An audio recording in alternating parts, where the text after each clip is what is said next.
My name is Zoe, and I am 27 years old. I am a teacher now.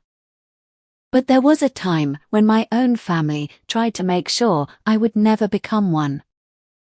My mum's name is Linda. She is 58 years old. She works at a real estate agency, and she drives a white SUV, and she has, for as long as I can remember, a very clear idea of which of her daughters was worth investing in. It was not me. My sister Victoria is 3 years older. She is everything my mum considers a success: confident, social, the kind of person who walked into every room and immediately became its center. My mum watched Victoria the way some people watch the sun, automatically, helplessly, turning toward her without thinking about what was left in the shade. I was left in the shade. Not dramatically, not with cruelty, just consistently, quietly, in the 100 small ways that add up over years to something that cannot be explained away. The better bedroom went to Victoria. The laptop when we were in school went to Victoria. The college fund, the one my parents had been building since before I was born, went to Victoria. That last one I did not find out about until I was 17 years old, 4 months before I was supposed to apply to university, sitting at the kitchen table while my mum explained, carefully and without apparent guilt, that the money was gone. Not gone because of an emergency. Not gone because of something that had happened to the family. Gone because Victoria had needed it, for her degree, for her apartment near campus, for the life my parents had decided Victoria was going to have. And there simply wasn't enough left for me. "You're smart," my mum said. "You'll figure something out." I looked at her across the kitchen table. I was 17 years old, and my family had spent my college fund on my sister, and my mother was telling me I would figure something out. "Yes," I said, "I will." I figured something out. 3 part-time jobs through my last year of high school.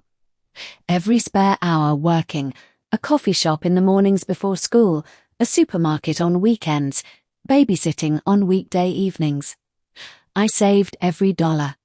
I applied for every scholarship I could find. I wrote application essays at midnight after my shifts, at the kitchen table, while my family slept. I got in. Not to the university Victoria had attended. I couldn't afford that one. To a state school 2 hours away that had a good education program and a scholarship that covered most of my fees if I maintained a certain GPA. I maintained it. Every semester, while working part-time, while calling home less and less because the calls were harder than the silence.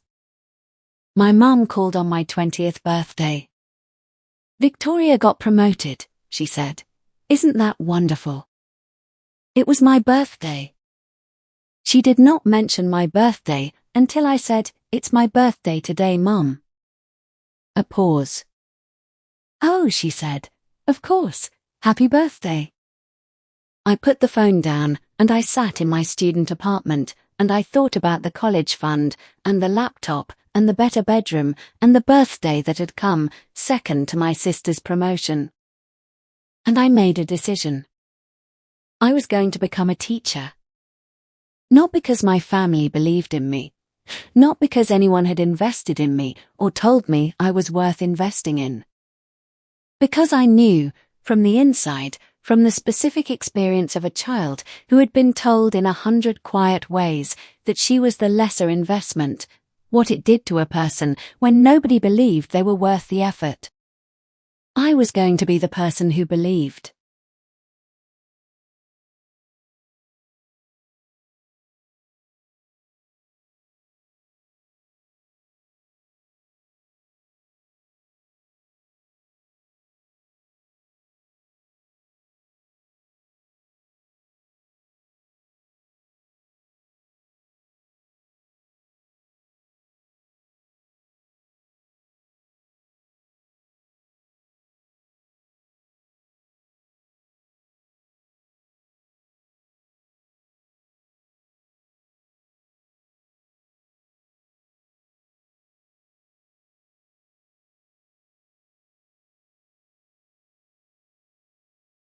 Mrs. Helen was the principal of the school where I did my teaching placement.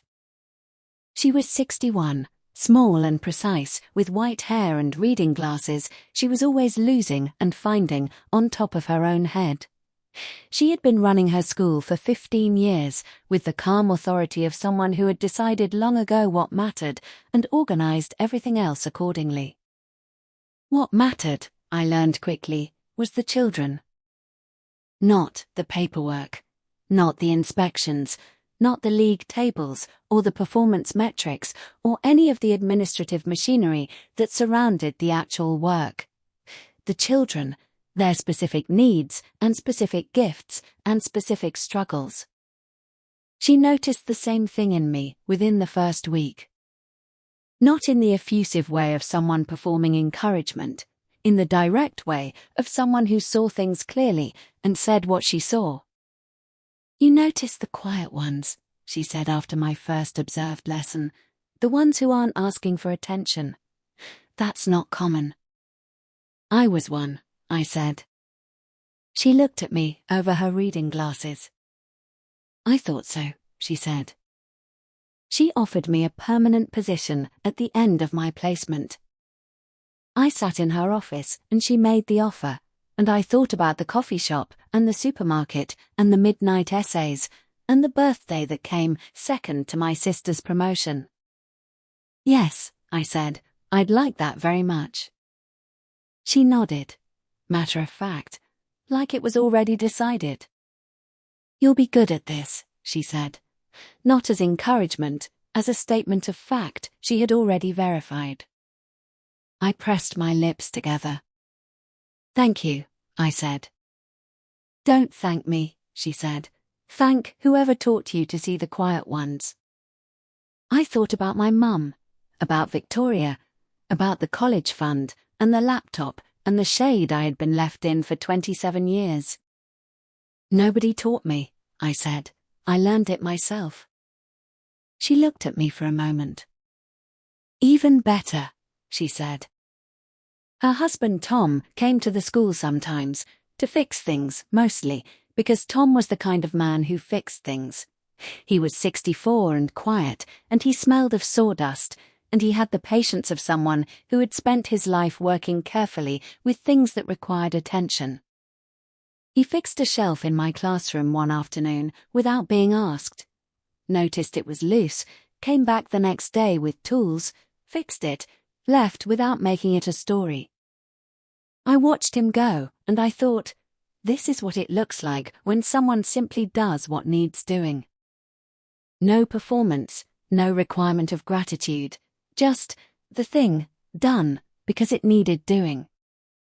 I had not grown up around that. It took me a while to know what to do with it. Helen invited me for dinner on a Friday in November. "Tom makes too much food," she said. "Come." It was not a question. I came. The house was warm and smelled of something cooking, and there were books on every surface, and a cat I had not known about who occupied the best chair with complete authority. Tom was in the kitchen. Helen poured wine. We sat at the table and ate and talked, and nobody redirected the conversation away from me, or mentioned Victoria, or said, "You'll figure something out," in a tone that meant this is no longer my problem. They asked about my students. Helen asked specific questions about the quiet boy in the back row I had mentioned once, weeks ago. She had remembered. "How is he doing?" she said. "Better," I said. "He started raising his hand last week, first time." She smiled. The smile of someone receiving news that matters. "That's because of you," she said. "It's because he finally felt safe," I said. "Same thing," she said. I looked at my plate. I had spent 27 years being told, in quiet my mum called me on a Sunday in March. I almost didn't answer. The calls had become less frequent over the years, less frequent on both sides, a mutual quiet understanding that the distance between us was not only geographical. I answered. I saw your school's results, she said, in the local paper. Your class had the highest reading scores in the district. I was quiet. That's because of you, she said, isn't it? Not quite a question, not quite an acknowledgement. Something in between, the closest she had ever come to saying, I see what you did. It's because of the children, I said. They worked hard. You worked hard, she said. You always worked hard. I pressed my hand flat on my kitchen counter. Mom, I said, I worked 3 jobs to put myself through university because you spent my college fund on Victoria. A long silence.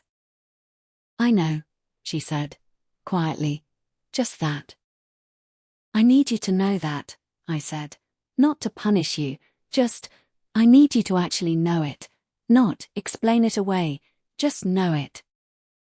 I know it, she said, and her voice was different, stripped of the careful management, just the words. I handled things badly. I told myself you were strong enough to manage, that Victoria needed more help. I told myself a lot of things. I was 17, I said. I know, she said again. We were quiet for a moment. I'm proud of you, she said. I should have said that a long time ago. I thought about the midnight essays, the 3 jobs, the birthday that came second, the college fund that was never mine. Thank you, I said. That means something. It was not enough.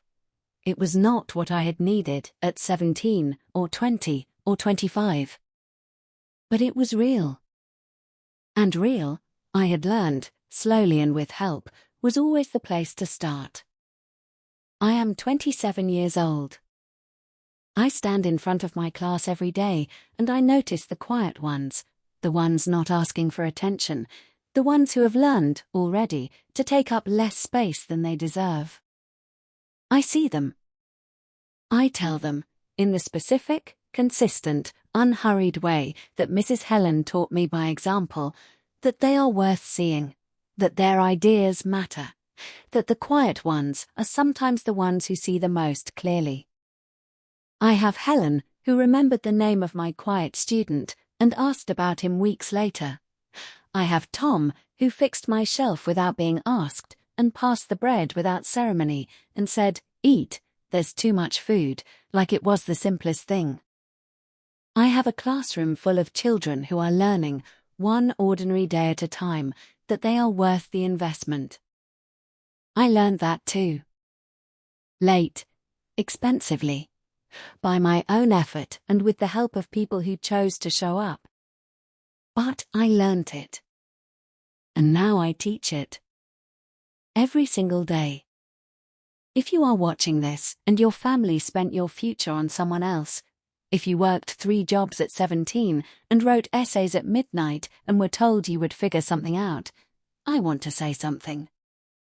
You figured it out. Not because they believed in you, despite the fact that they didn't. That is not a small thing. That is an enormous thing. Find your Helen. Find the person who remembers the names of the people you care about and asks about them weeks later. Who makes room at their table and refills your glass and says we will ask every time, like it requires no ceremony. And then, be that person for someone else.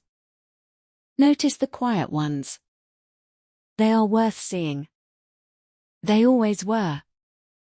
If this story reached you, please like, subscribe, and hit the notification bell. Tell me where you are watching from. Tell me if you were also the one your family didn't invest in. I read every comment. You were worth it. You always were.